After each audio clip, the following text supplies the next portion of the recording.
네, 여러분 오늘 제가 준비한 뉴스들 즐겁게 재미있게 보셨는지 모르겠습니다. 그 중에서 하루에 한 가지라도 좀 지식을 얻어가시면 저로서는 더할 나위 없는 바람입니다. 그 꼼꼼하게 들으시고 하루에 한 가지라도 아까 오영규 의원하고 점도표 이런 얘기를 했는데 그런 거 한 가지라도 얻어가시면 저렇게 생긴 거구나 하고 얻어가시면 저로서는 더할 나위 없는 행복 가게 되는 하루입니다. 일본의 이 자위대 관련법, 소위 안보법제에 대해를 놓고 일본에서는 굉장합니다. 아마 제가 그 일본의 과거에 전공론이 일본에도 좌익 운동이 굉장했거든요. 50년도, 60년대 아마 초까지였나요? 그래서 동경법대 난입 사건을 끝으로 거의 이제 마무리가 되고 그 얘기는 제가 옛날에 아까 나왔던 배진영 차장하고도 여러 가지 옛날에 정규제 TV 시절에 녹화를 했던 적이 있습니다. 근데 그 이후로 아마 일본 국민들이 저렇게 많이 시내 몰려 나와서 평화를 외치는 때도 참 드물었던 것 같습니다. 근데 또 한편으로 생각해 보면 이번 자위대법 좀 이따 제가 설명을 좀 드리겠습니다만은 자위대법 정도 가지고 일본 국민들이 저렇게 평화를 외칠 정도인가? 중국은 또 얼마나 지금 재무장을 하고 있나? 얼마 전에 전성절에서 있었던 그 프레이드, 그 열병식 하는 거. 이건 또 중국, 또 국민들은 또 막 그 열병식 하고 대국 굴기, 군사 굴기 해서 군인들이 하는데 박수와 열광을 보내고 거기에 비하면 또 일본은 정말 보잘것없는 자위대법에 일본 국민들은 또 평화하고 싸우고 있고 참 일본과 중국의 어떤 컨트라스트가 굉장히 재밌습니다. 시진핑은 겉으로는 또 평화하고 있고 아베는 또 어떻든 군대 그러고 있습니다. 우리는 어떤가요? 우리는 들리는 뉴스가 노다지 군대 그러면 부패한 얘기 이런 것밖에 없어요. 북한의 도발. 보도가 그래서 그런지요. 우리는 군대의 중요성에 대해서 잘 모르고 있고 무관심한 것 같습니다. 거기에 비하면 또 북한은 또 핵폭탄 그러고 있습니다.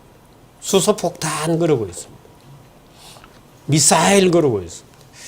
북한의 핵폭탄과 미사일에 대해서 정작 우리 정부는 별 말이 없습니다.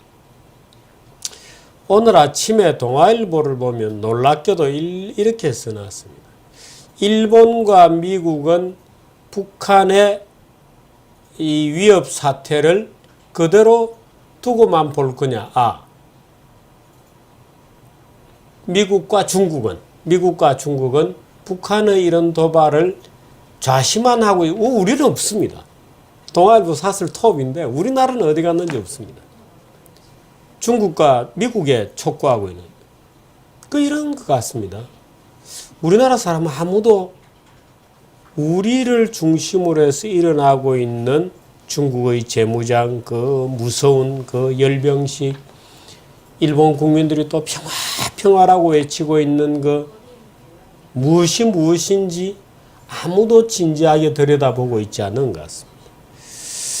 그래서 참 이 동북아 사국이 정말 웃긴다. 한쪽에서는 평화 그러고 한쪽에서는 전쟁 그러고 정말 사국이 제멋대로의 컨트라스트를 보이고 있다. 하나하나 놓고 보면 다 컨트라스트 대비인데 전체로 놓고 보면은 엉망진창이죠. 안보법제에 대해서 제가 설명을 좀 드리도록 하겠습니다. 표부터 한번 보시죠. 일본의 안보법제는 이런 내용들입니다. 집단적 자위권을 인정한다. 집단적 자위권이라는 게 일본 법 안에 처음으로 들어오는 겁니다.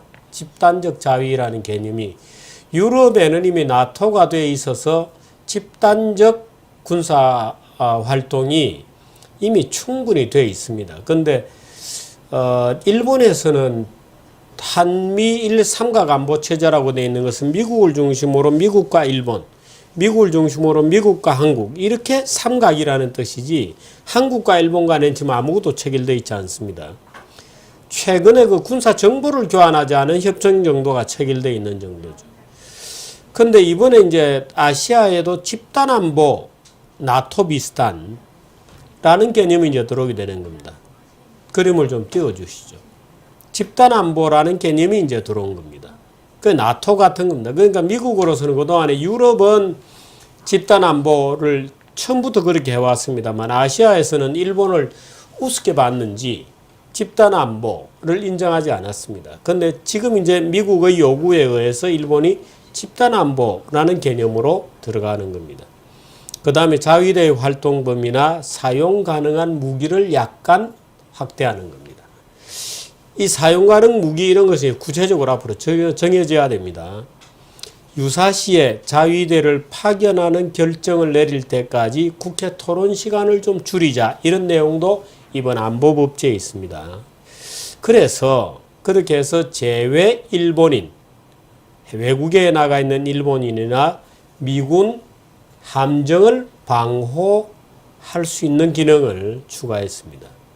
무기를 사용할 수 있는 기준을 완화하고 또 자위대의 군인이 상관에게 반항할 경우 처벌 규정도 강화하기로 했습니다. 관련 법안은 이런 것들입니다. 관련 법안은 전부 11개인데요. 11개 안에 이제 조금 전에 얘기했던 이런 내용들이 이제 법 11개 안에 들어있는 겁니다. 이 법에 대해서 소개해주는 방송은 정규제 뉴스밖에 없으니까 잘 봐두시기 바랍니다. 1. 국제평화지원법입니다. 아마 여러분들이 지금 뉴스를 보시면 전쟁을 할 수 있게 된 일본 이렇게 돼 있는데 그렇지는 않습니다. 전쟁을 할 수 있는 일본이 된 거 아닙니다. 전혀. 1. 국제평화지원법입니다. 해외에서 자위대가 다른 나라 군대를 후방에서 지원하는 업무 이렇게 되어 있습니다. 무력 행사는 금지입니다. 해외에서 자위대가 다른 나라 군대를 후방에서 지원하는 업무 1. 그 다음에 자위대법 개정안이 있습니다. 국제평화지원법은 재정법이고요. 자위대법 개정안입니다. 외국에 있는 일본인을 구출하거나 미국 함정을 방호할 수 있다. 무기 사용 기준을 좀 완화하고 상관에게 반항할 때는 처벌을 강화한다. 이게 자위대법입니다. 그 다음 PKO, Peacekeeping Organization이죠. PKO 협력법이 있습니다. PKO 이외에도 자위대가 해외 부흥 지원 활동을 가능토록 하는 겁니다. 여기에는 치안과 경호 임무도 들어있습니다. 그 다음에 네 번째 법입니다. 중요 영향 사태 안전 확보법 이렇게 되어 있습니다. 지금 이 중요 영향 사태 안전 확보법은 일본말을 그대로 제가 한국말로 지금 표현해 놓은 겁니다. 그래서 실제로 우리나라 말로 번역을 할 때 어떻게 될 것인지는 조금 다를 수도 있습니다. 근데 중요 영향 사태 안전 확보법이 원래는 주변 사태 안전 확보법이었는데 주변 사태라는 말을 중요 영향 사태로 바꾸는 법입니다. 말을 바꾸었습니다. 왜 바꾸었느냐? 중요 영향, 일본에 미치는 영향 이렇게 방향성이 있는 법으로 바뀌었습니다.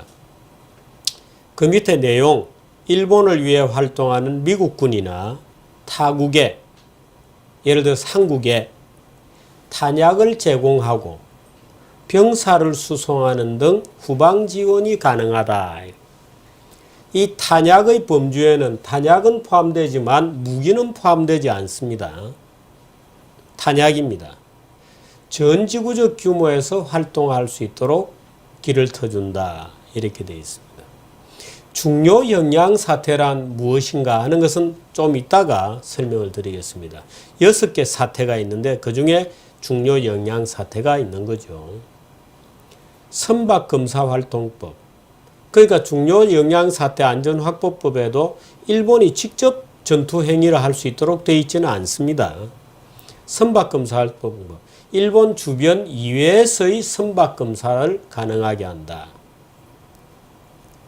그 다음에 무력공격 사태 대처법. 집단적 자위권을 행사하는 요건을 좀 구체적으로 한다. 다 법 이름입니다. 미군 등 행동 관련 조치법. 지원 대상을 미군 이외, 예를 들어서 한국군 또는 뭐 필리핀군 또는 중국과 싸우는 베트남군 뭐 이렇게 되는 것입니다. 미군 등 행동 관련 조치법. 이 법 이름들이 참 이렇게 딱딱하죠, 좀. 그 다음에 특정 공공시설 이용법. 미군 이외에도 항만 비행장을 다른 나라 군대가 와서 이용할 수 있다. 예를 들어 삼국군이 필요에 따라서 일본의 항만이나 비행장도 이용할 수 있다. 이렇게 됩니다. 그 다음에 해상수송규제법. 외국 무기 등 해상수송을 일본이 해상수송을 해줄 수도 있다. 이런 겁니다. 해상수송규제법입니다. 포로 취급법. 포로 등 취급을 할 때 존립위기 상태에서의 대응을 추가했다. 존립위기 사태는 중요 역량 사태와 함께 6개 사태 중에 하나입니다. 그 다음에 11번째 국가안전보장회의를 설치한다. 이렇게 되어 있습니다. 이렇게 해서 11개 법입니다. 그럼 6개 사태는 뭐냐? 안보법안에서 얘기하고 있는 6개 사태. 1. 무력공격법상 사태. 무력공격을 받고 있는 상태를 얘기하는 겁니다. 일본이 무력공격을 받는 상태는 일본도 무력행사나 방위 출동을 할 수 있다. 그 다음 2번이 무력공격이 절박한 사태, 명백한 위험이 절박해야 됩니다. 이건 일본 법에 이렇게 설명이 되어 있습니다. 절박한 사태도 무력행사는 안 한다, 안 된다. 그러나 방위 출동까지는 할 수 있다. 그 다음 세 번째 사태가 무력공격이 예측되는 사태는 무력행사도 방위 출동도 안 되고 출동에 대기할 수는 있다. 이렇게 되어 있습니다. 4. 존립위기 사태.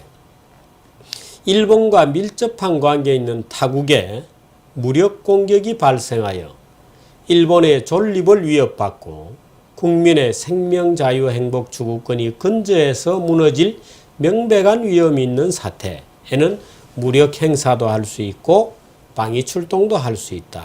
이때 그 무력 행사 방위 출동은 집단 자위권의 개념으로 시행되는 거다. 이렇게 되어 있습니다.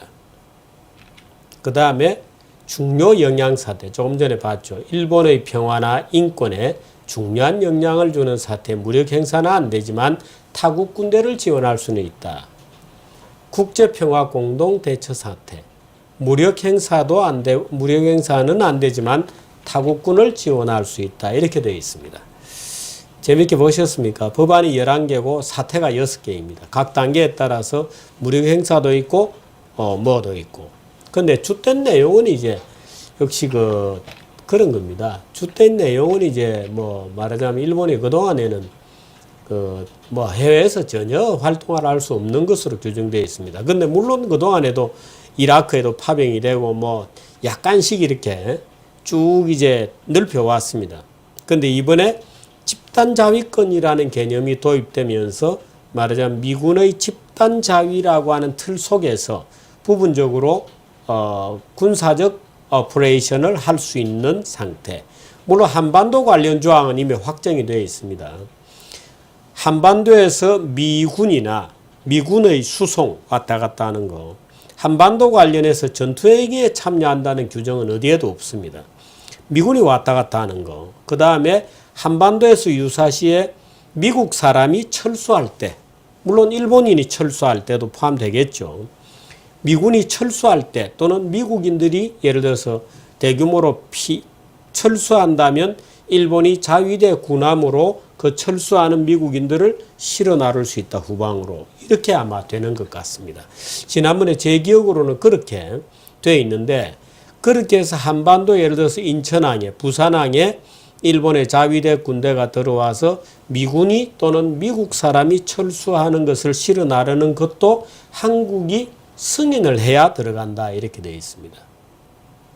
그러니까 우리에게 주는 영향은 대략 그런 정도고 지금 한국 언론들이 얘기하는 듯이 뭐 해외에서 전쟁을 마음대로 할 수 있다. 이것은 이제 헌법 자체를 구조를 바꿔야 됩니다. 평화헌법 구조 자체를 바꾸지 않으면 일체의 전쟁 활동을 포기한다고 선언되어 있는 구조를 바꿔야 됩니다. 이제 그런 문제가 있다는 것도 우리가 기억을 해두었으면 좋겠습니다. 일본의 안보 문제에 대해서 이제 충분히 이해하셨죠? 오늘은 여기까지 하겠습니다. 고맙습니다.